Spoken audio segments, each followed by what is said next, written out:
हरे कृष्ण राधे राधे। आज हम श्रवण करेंगे श्रीमद् भागवत गीता जी के दूसरे अध्याय का महात्म्य। दक्षिण दिशा में वेदवेता ब्राह्मणों के पुरंदरपुर नामक नगर में श्रीमान देव शर्मा नामक एक विद्वान ब्राह्मण रहते थे। वे अतिथियों के पूजक, स्वाध्यायशील, वेद शास्त्रों के विशेषज्ञ, यज्ञों का अनुष्ठान करने वाले और तपस्वियों के सदा ही प्रिय थे। उन्होंने उत्तम द्रव्यों के द्वारा अग्नि में हवन करके दीर्घ काल तक देवताओं को तृप्त किया, किंतु उन धर्मात्मा ब्राह्मण को कभी सदा रहने वाली शांति न मिली। वे परम कल्याणमय तत्व का ज्ञान प्राप्त करने की इच्छा से प्रतिदिन प्रचुर सामग्रियों के द्वारा सत्य संकल्प वाले तपस्वियों की सेवा करने लगे। इस प्रकार शुभ आचरण करते हुए उन्हें बहुत समय बीत गया। तदंतर एक दिन पृथ्वी पर उनके समक्ष एक त्यागी महात्मा प्रकट हुए। वे पूर्ण अनुभवी, आकांक्षा रहित, नासिका के अग्रभाग पर दृष्टि रखने वाले तथा शांत चित्त थे। निरंतर परमात्मा के चिंतन में संलग्न हो वे सदा आनंद विभोर रहते थे। देव शर्मा ने उन नित्य संतुष्ट तपस्वी को शुद्ध भाव से प्रणाम किया और पूछा, महात्मन, मुझे शांतिमय स्थिति कैसे प्राप्त होगी? तब उन आत्मज्ञानी संत ने देव शर्मा को श्योपुर ग्राम के निवासी मित्रवान का, जो बकरियों का चरवाहा था, परिचय दिया और कहा, वही तुम्हें उपदेश देगा। यह सुनकर देव शर्मा ने महात्मा के चरणों की वंदना की और समृद्धशाली श्योपुर ग्राम में पहुंचकर उसके उत्तर भाग में एक विशाल वन देखा। उसी वन में नदी के किनारे एक शिला पर मित्रवान बैठा था। उसके नेत्र आनंदातिरेक से निश्चल हो रहे थे। वह अपलक दृष्टि से देख रहा था। वह स्थान आपस का स्वाभाविक वैर छोड़कर एकत्रित हुए परस्पर विरोधी जंतुओं से घिरा था। वहाँ उद्यान में मंद मंद वायु चल रही थी। मृगों के झुंड शांत भाव से बैठे थे और मित्रवान दया से भरी हुई आनंदमयी मनोहारिणी दृष्टि से पृथ्वी पर मानो अमृत छिड़क रहा था। इस रूप में उसे देखकर देव शर्मा का मन प्रसन्न हो गया। वे उत्सुक होकर बड़ी विनय के साथ मित्रवान के पास गए। मित्रवान ने भी अपने मस्तक को किंचित नवाकर देव शर्मा का सत्कार किया। तदंतर विद्वान देव शर्मा अनन्य चित्त से मित्रवान के समीप गए और जब उसके ध्यान का समय समाप्त हो गया, उस समय उन्होंने अपने मन की बात पूछी।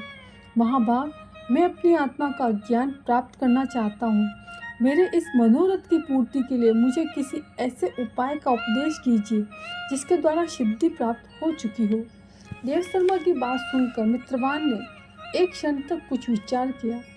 उसके बाद इस प्रकार कहा, विद्वान, एक समय की बात है, मैं वन के भीतर बकरियों की रक्षा कर रहा था। इतने में ही एक भयंकर व्याघ्र पर मेरी दृष्टि पड़ी, जो मानो सबको ग्रास कर लेना चाहता था।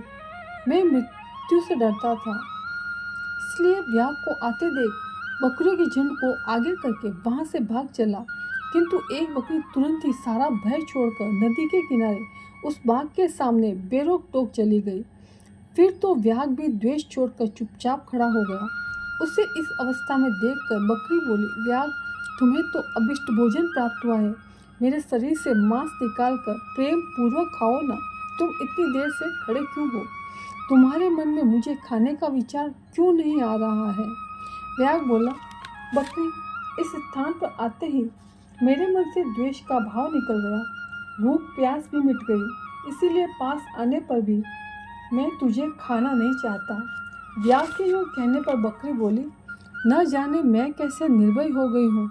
इसमें क्या कारण हो सकता है? यदि तुम जानते हो तो बताओ। यह सुनकर व्याघ्र ने कहा, मैं भी नहीं जानता। चलो सामने खड़े हुए इन महापुरुष से पूछें। ऐसा निश्चय करके वे दोनों वहाँ से चल दिए। उन दोनों के स्वभाव में यह विचित्र परिवर्तन देखकर मैं विस्मय में पड़ा था। इतने में ही उन्होंने मुझसे ही आकर प्रश्न किया। वहाँ वृक्ष की शाखा पर एक वानर राज था। उन दोनों के साथ मैंने भी वानर राज से पूछा। विप्रवर, मेरे पूछने पर वानर राज ने आदरपूर्वक कहा, अजापाल, सुनो, इस विषय में मैं तुम्हें एक प्राचीन वृत्तांत सुनाता हूँ। यह सामने वन के भीतर जो बहुत बड़ा मंदिर है, उसकी ओर देखो। इसमें ब्रह्मा जी का स्थापित किया हुआ एक शिवलिंग है। पूर्व काल में यहाँ सुकर्मा नामक एक बुद्धिमान महात्मा रहते थे, जो तपस्या में संलग्न होकर इस मंदिर में उपासना करते थे। वे वन में से फूलों का संग्रह कर लाते और नदी के जल से पूजनीय भगवान शंकर को स्नान कराकर उन्हीं से उनकी पूजा किया करते थे। इस प्रकार आराधना का कार्य करते हुए सुकर्मा यहाँ निवास करते थे। बहुत समय के बाद उनके समीप किसी अतिथि का आगमन हुआ। सुकर्मा ने भोजन के लिए फल लाकर अतिथि को अर्पण किया और कहा, विद्वान, मैं केवल तत्वज्ञान की इच्छा से भगवान शंकर की आराधना करता हूँ। आज इस आराधना का फल परिपक्व होकर मुझे मिल गया, क्योंकि इस समय आप जैसे महापुरुष ने मुझ पर अनुग्रह किया है। सुकर्मा के ये वचन सुनकर तपस्या के धनी महात्मा अतिथि को बड़ी प्रसन्नता हुई। उन्होंने एक शिलाखंड पर गीता का दूसरा अध्याय लिख दिया और ब्राह्मण को उसके पाठ और एवं अभ्यास के लिए आज्ञा देते हुए कहा, ब्राह्मण, इससे तुम्हारा आत्मज्ञान संबंधी मनोरथ अपने आप सफल हो जाएगा।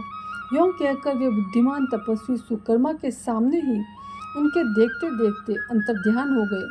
सुकर्मा विस्मित होकर उनके आदेश के अनुसार निरंतर गीता के द्वितीय अध्याय का अभ्यास करने लगे। तदंतर दीर्घकाल के पश्चात अंतःकरण शुद्ध होकर उन्हें आत्मज्ञान की प्राप्ति हुई। फिर वे जहाँ जहाँ गए वहाँ का तपोवन शांत हो गया। उनमें शीत उष्ण और राग द्वेष आदि बाधाएं दूर हो गई। इतना ही नहीं, उन स्थानों में भूख प्यास का कष्ट भी जाता रहा तथा भय का सर्वथा अभाव हो गया। यह सब द्वितीय अध्याय का जप करने वाले सुकर्मा ब्राह्मण की तपस्या का ही प्रभाव समझो। मित्रवान कहता है, वानरराज के यूँ कहने पर मैं प्रसन्नतापूर्वक बकरी और बाघ के साथ उस मंदिर की ओर गया। वहाँ जाकर शिलाखंड पर लिखे हुए गीता के द्वितीय अध्याय को मैंने देखा और पढ़ा। उसी की आवृत्ति से मैंने तपस्या का पार पा लिया। अतः भद्रपुरुष, तुम भी सदा द्वितीय अध्याय की ही आवृत्ति किया करो। ऐसा कहने पर मुक्ति तुमसे दूर नहीं रहेगी। भगवान कहते हैं, प्रिय मित्रवान के इस प्रकार आदेश देने पर देव शर्मा ने उसका पूजन किया और उन्हें प्रणाम करके पुरंदरपुर की राह ली। वहाँ किसी देवालय में पूर्वोक्त आत्मज्ञानी महात्मा को पाकर उन्होंने यह सारा वृत्तांत निवेदन किया और सबसे पहले उन्हीं से द्वितीय अध्याय को पढ़ा। उनसे उपदेश पाकर शुद्ध अंतःकरण वाले देव शर्मा प्रतिदिन बड़ी श्रद्धा के साथ द्वितीय अध्याय का पाठ करने लगे। तब से उन्होंने अन्वक्त परम पद को प्राप्त कर लिया। राधे राधे, हरि बोल।